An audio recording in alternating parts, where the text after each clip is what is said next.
الحمد للہ والصلاۃ علیہ ولعنۃ علی مستحق اما بعد فقد قال الامیر المومنین امام المتقین غالب علی کل غالب علی ابن ابی طالب علیہ الصلاۃ والسلام اللہم صلی علی محمد وعلی محمد بسم اللہ الرحمن الرحیم الحمد للہ الذی لا یبلغ مدحۃ القائلون ولا یحصی نعماء العادون ولا یؤدی حق المجتہدون۔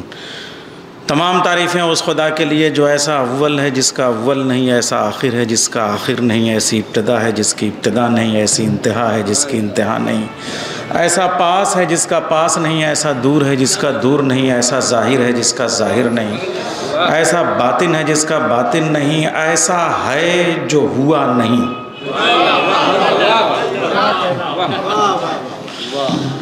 صنعتوں کا استعمال کرنا، حضرت امیر خسرو نے جو سلسلہ شروع کیا تھا اس کے بعد سب سے بڑا نام حضرت انشاءاللہ خان انشاء کا ہے جو ہمارے لکھنؤ سے ہے۔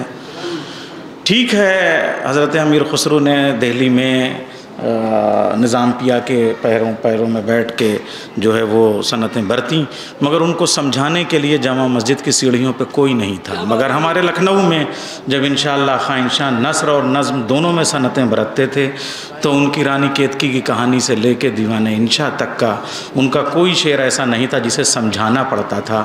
کارخاندار بھی وہی زبان بولتا تھا جو انشاءاللہ خان انشاء بولا کرتے تھے۔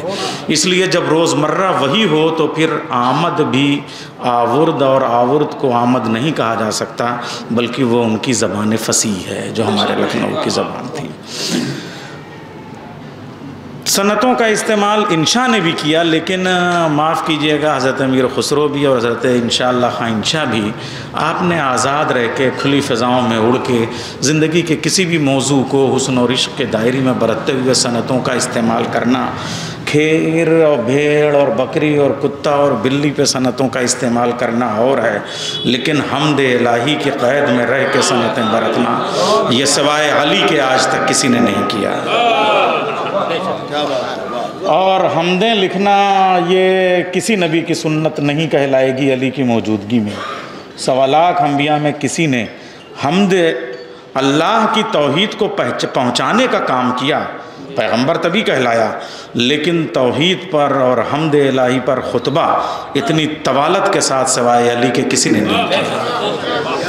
اور اس کا شاید ایک سبب یہ بھی رہا ہو کہ دنیا کے کسی بھی نبی پہ خدا ہونے کا دھوکہ نہ ہوا، نہ ہونے کا امکان تھا۔ علی کو خدا کہے جانے کا امکان تھا، اس لیے علی نے زندگی بھر منبر پہ خدا کے تعارف پر ہی خطبہ دینا شروع کر دیا۔ اس کے لیے علی کا نہج البلاغہ بھی ہے اور علی کا خطبہ بیانیہ بھی ہے۔ علم البیان کی بات ہے، نہج البلاغہ سے آگے بڑھ کے خطبہ بیانیہ کی جلدیں جب آپ پڑھیں تو انسان بے ہوش ہو جائے گا۔ علی نے جو صنعتیں اور جس پیکر میں جس طریقے سے بیان کی ہیں، خطبہ بیانیہ میں جب وہ گفتگو کرتے ہیں خدا کی توحید کے حوالے سے، اور جب تک کہ کوئی نہج البلاغہ کا طالب علم نہیں ہو سکتا تب تک توحید پہ حمد کہنے کا حق اسے حاصل ہی نہیں ہو سکتا۔ علی نے جس طریقے سے خطبے دیے ہیں توحید کے حوالے سے، من سناہو فقد جزاہو من جزاہو فقد حدہو من حدہو فقد عددہو من عددہو فقد اشارہو من اشارہو فقد جہلہو۔ جس نے اللہ کی ذات اور صفات میں دوئی پیدا کی اس نے اس کے حد بنائے، جس نے حد بنائے اس نے عدد بنائے، جس نے عدد بنائے اس نے محدود کیا، جس نے محدود کیا اس کا مکان بنایا، جس نے مکان بنایا اس نے اشارہ کیا، جس نے اشارہ کیا اس نے اللہ کی طرف انڈیکیشن دیا، اور جس نے اللہ کو انڈیکیٹ کیا وہ جاہل ہوا، اور جو جاہل ہوا وہ کافر ہوا۔ دنیا کی ہر شاعری شک سے شروع ہوتی ہے اور شک پہ ختم ہوتی ہے۔ دنیا کا ہر فلسفہ ڈاؤٹ سے شروع ہوتا ہے اور ڈاؤٹ پہ ختم ہوتا ہے۔ اس آیت کا سب سے بڑا فلاسفر کہتا ہے I doubt, doubt, I cannot doubt, doubt, doubt۔